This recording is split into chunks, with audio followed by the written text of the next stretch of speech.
Lucas 6,37. Diz assim: não julguem os outros e Deus não julgará vocês. Não condenem os outros e Deus não condenará vocês. Versículo 37. Lucas 6. E Deus perdoe os outros e Deus perdoará vocês. Repete comigo: não julgue e Deus não te julgará.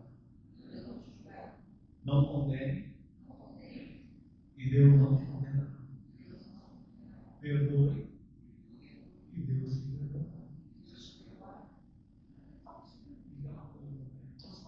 Brincadeira de ligar. Externamente é fácil. Mas você tem que conversar aqui dentro. Isso aqui não tem nada a ver com a vida externa. Tem a ver com o interior. Tem a ver com os pensamentos. Então liga em Deus. Deus, não quero que Deus me julgue. Não vou julgar ninguém. Não quero que Deus me condene. Não vou condenar ninguém. Não quero que Deus deixe de me perdoar. Ainda bem, Tatiana, que você fez a conversa. Ainda bem, Luciana, que você fez a conversa. Ainda bem que você fez. A coisa certa é perdoar. Você está ligando com o certo de Deus. E Ele te perdoa. Aos pés da cruz está o que você ligou, dizendo: Deus, eu perdoo.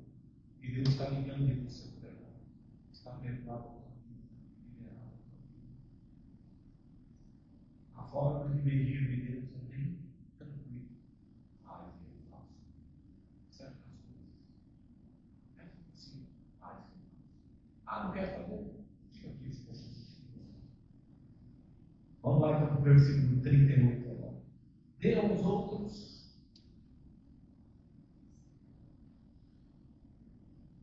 o que Deus dará a você. Ele será generoso e as bênçãos que Ele lhe dará serão tantas que você não poderão segurá-las nas suas mãos. As mesmas medidas que vocês usarem para medir os outros, Deus usará para medir vocês. Então, na balança. Não é a nossa de balança, não. Não é pesado. Não, nem saber como é. Mas essa medida de Deus é justa. Quando ele disse não julgue, é porque começa o julgamento. Sabe onde começa o julgamento? Ele falou no primeiro versículo 37, julgar e condenar. A medida de Deus, julgar e condenar. É diferente julgar e condenar. Eu julgo essa com as palavras. As palavras é fruto dos pensamentos. Agora, condenar é a ação de fazer. De ir lá e dizer: vou trancar essa pessoa. Paga o que você me der, eu mando te prender. Vou te processar. Vou bater nessa mulher. Na minha casa você não entra mais não, hein? Você não entra mais no meu trabalho, não. Você vai lá porque eu não gosto de você. Tem cheio de ódio, cheio de raiva. E julga, você não serve para mim. Você não serve para ser minha vizinha, meu vizinho. Você não serve para ser meu pai, minha mãe. Faça um lugar. Está com raiva, está cheio de razões. Palavras conversam, mas depois vem as atitudes. E o problema maior é a atitude, porque enquanto está em palavras, ainda talvez não se concretizou o que você gostaria que se concretizasse. Mas quando nós sentenciamos, amaldiçoamos as pessoas, muitas coisas começam a acontecer em torno da vida dela e em torno da sua vida começa também. Não se esqueça. A condenação é assim. Rejeito. Quando eu ordeno que aquela pessoa se retire da minha vida, naquele lugar, naquele espaço, eu maltrato aquela pessoa que precisa de ajuda, eu me julgo melhor do que aquela pessoa. Então você está começando. Tem uma ação de rejeição que não é só palavras. Então, enquanto julgar está no pensamento, nas palavras, o condenar já começa a se transformar. Lembre-se disso. Só que ele diz aqui no versículo 38, de que devemos ser generosos das pessoas, porque Se nós produzimos bênção, quantas bênçãos do Senhor também nos dará? Porque estamos dispostos a abençoar as pessoas. Porque assim como nós fazemos, Ele tem um compromisso de nos abençoar. Se nós praticamos coisas boas para abençoar a vida das pessoas. Versículo 39, Jesus diz: essas comparações. Olha só o que ele diz: um cego não pode guiar outro cego. Se fizer isso, os dois cairão no buraco. Ele diz: um cego não pode guiar outro cego. Se fizer isso, os dois cairão no mesmo buraco. Uma pessoa me xinga aí, eu vou xingar ela. Dois cegos. Um nó cego e o outro para acabar de dar mais um nó. Dois nós cegos. Porque o mal se fez com o mal, que dizem, pensa o mal com o bem. Então, quando eu me igualo na atitude da pessoa, ela me xinga, eu fico perdendo a razão. Virou igualzinho. É isso que ele está dizendo. Você está chamando o outro de cego e você faz a mesma coisa que ele. Você é destruído igualmente. Ah, você acha que ele vai ser destruído porque ele é mau? E você pega e diz: cara, não presta, que morra esse desgraçado. Que ideia que você tem que ter uma vez, sincero. Que aparece então no teu coração, desejando mal. Você é cego igual ele, achando que Deus está com você. Ele está longe de você. Muitas vezes não sei se o coração claro que o Espírito Santo está perto, não. Ele está. Se retém. Muitas vezes sai até pelo corpo da pessoa. Ele para. Por quê? Porque isso não é de Deus. Isso é próprio da característica do pecado humano e do diabo. Odiar as pessoas. De ódio e querer matá-los.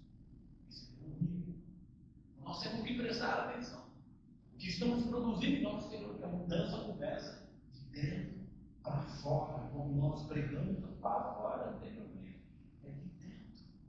Deus está querendo transformar e é de dentro que começa. Não é o quanto você tem na igreja, não é o quanto você tem dado no livro, não é o quanto você tem ajudado os irmãos, é coisa externa. Deus está preocupado com o que você tem produzido com os seus pensamentos, com as suas vontades.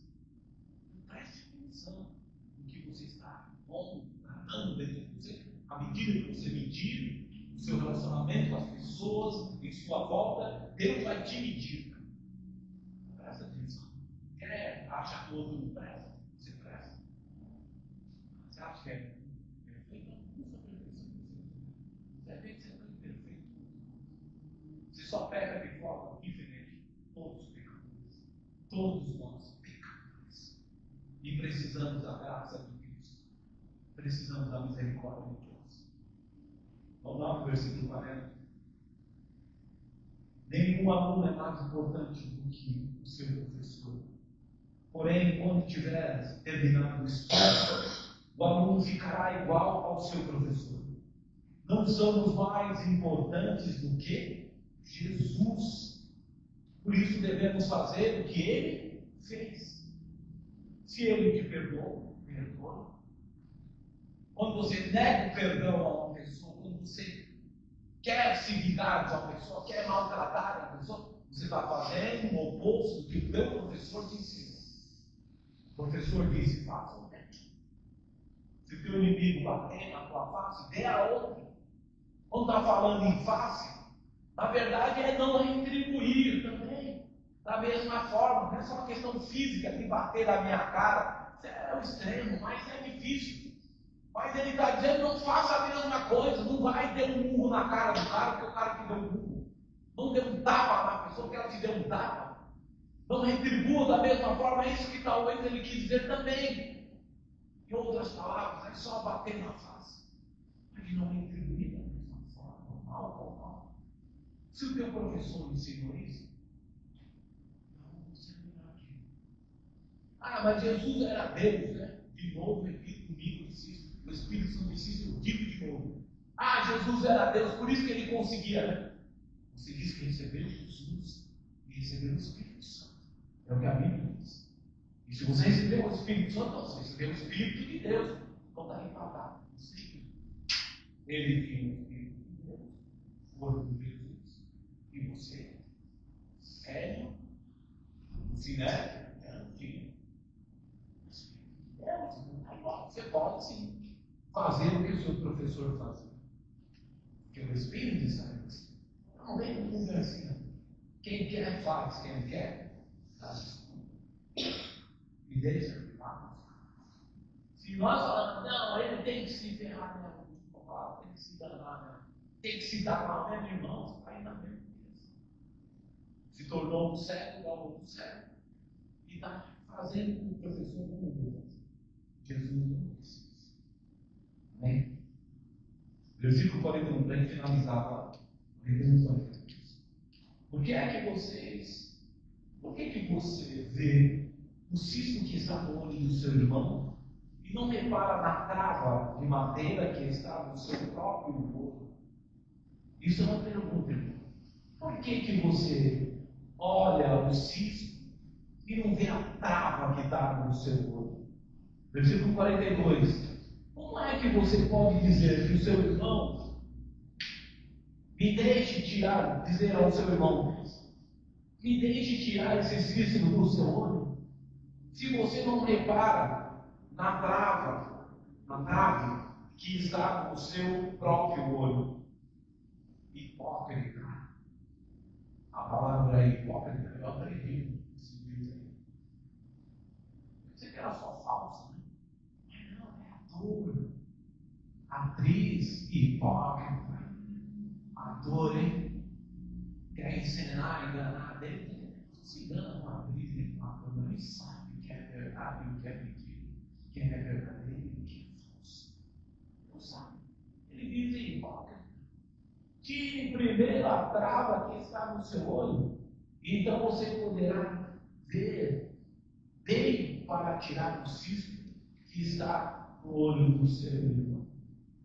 Quer dizer, ele está dizendo, qual é o maior erro que a gente tem? O maior erro que a gente comete. Ele está dizendo aqui, quando a gente quer corrigir as pessoas, nós queremos que as pessoas sejam perfeitas. Nós queremos que as pessoas façam o que a gente acha que elas devem fazer, o que elas se tornem, o que a gente quer que elas se tornem. Mas como nós queremos que as pessoas sejam o que a gente gostaria que elas fossem, se a gente não se enxerga com o nosso próprio olho? Jesus disse, eles não sabem nem o que vocês são, às vezes. Vocês produzem todo tipo de coisa errada e querem que o outro mude. Vocês não olham para si, não examinam a si mesmos sobre as suas limitações, sobre as suas atitudes, e ficam querendo, preocupados com uma coisinha que o outro está fazendo lá. E você cometendo coisa até mais grave que ele, não está percebendo isso. Ele está dizendo, o problema de vocês é que vocês querem andar com os olhos dos outros. Vocês querem andar com o cisco, mas o olho de vocês está cheio de areia. Está cheio de coisas maiores que precisam ser limpados, consertados. Deixe de ser superficial e ficar apontando nos outros o que você precisa mudar. É você. E tem que começar a mudar a sua forma de ver as coisas e ver as pessoas. Não só com os olhos de julgamento, porque é sempre assim, ela sempre foi assim, porque sempre assim, blá blá blá blá blá blá blá. Isso não muda. E às vezes você está achando que é grande, é pequeno, diante do que você deveria mudar. Quer que te dê um exemplo? Mas o orgulho que você tem é muito maior do que o que a pessoa está fazendo, muito mais grave. E você fica orgulhoso, não, ela vai entender, ele vai entender, que não é bem assim. Ele está fazendo é muito grave. Agora, o seu orgulho não é nada grave. Tira a trava do coisas maiores que você não está enxergando na sua própria vida. Então, não queira mudar a vida das pessoas na sua ótica, porque a sua ótica é falha, mas a de Deus não falha. É o único que conhece o coração das pessoas e é capaz de julgar e ajudá-las no processo de mudança na vida delas. Não queira ser juiz, é a pior escolha que você faz. Mundo espiritual.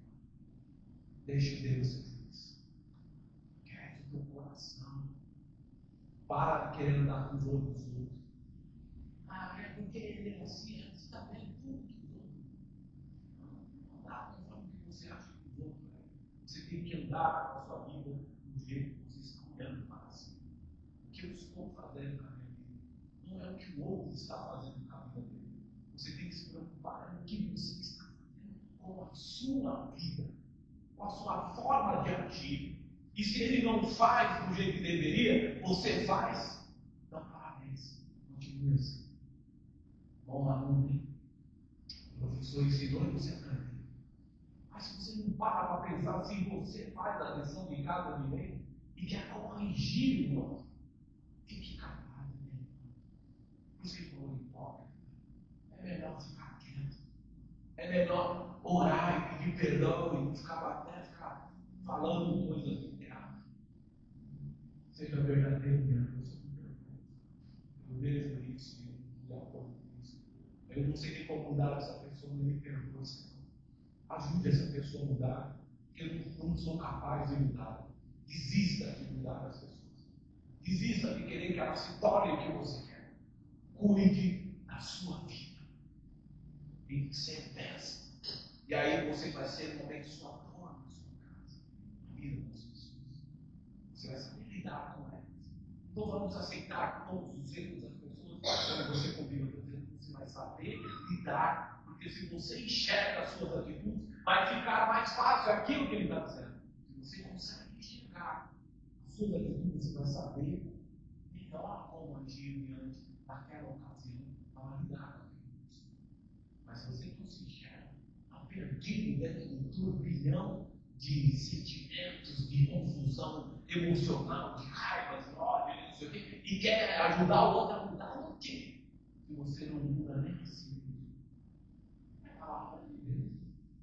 Então você fez a coisa certa, perdoe. Vamos zerar o jogo aqui. Zero. E vamos começar. Mente nova, pensamentos novos. Procure aprender com o Mestre.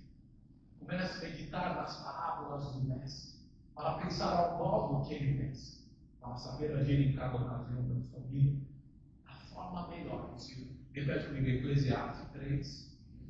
Vocês. Preciso ser feliz. E preciso pensar da melhor forma para viver da melhor forma. Deus te deu uma cabecinha, não pequena. É uma carinha. Ele te deu uma capacidade fenomenal. Não tem uma humanoide que chega a você. Pode inventar o que quiser. Não tem. Faça isso. Saber tomar decisão. Deus te deu tanta capacidade mental que você nem imagina. E você pode tomar decisões certas. Humanamente dizendo, ele te capacitou para isso. Você é inteligente. Nós falamos da parábola do mau administrador. E o mau administrador foi elogiado pela inteligência dele. Lê lá a palavra. Nós falamos dessa palavra. Pela inteligência dele. De saber como lidar com a ocasião que ele estava errado até. Mas ele disse, não, eu vou ser punido mesmo, mas eu vou agir assim. Vou perdoar a dívida dos que devem o patrão. Vou negociar pela metade do valor e leva o patrão que é dele. Aí o patrão fica contente, pelo menos você conseguiu, né?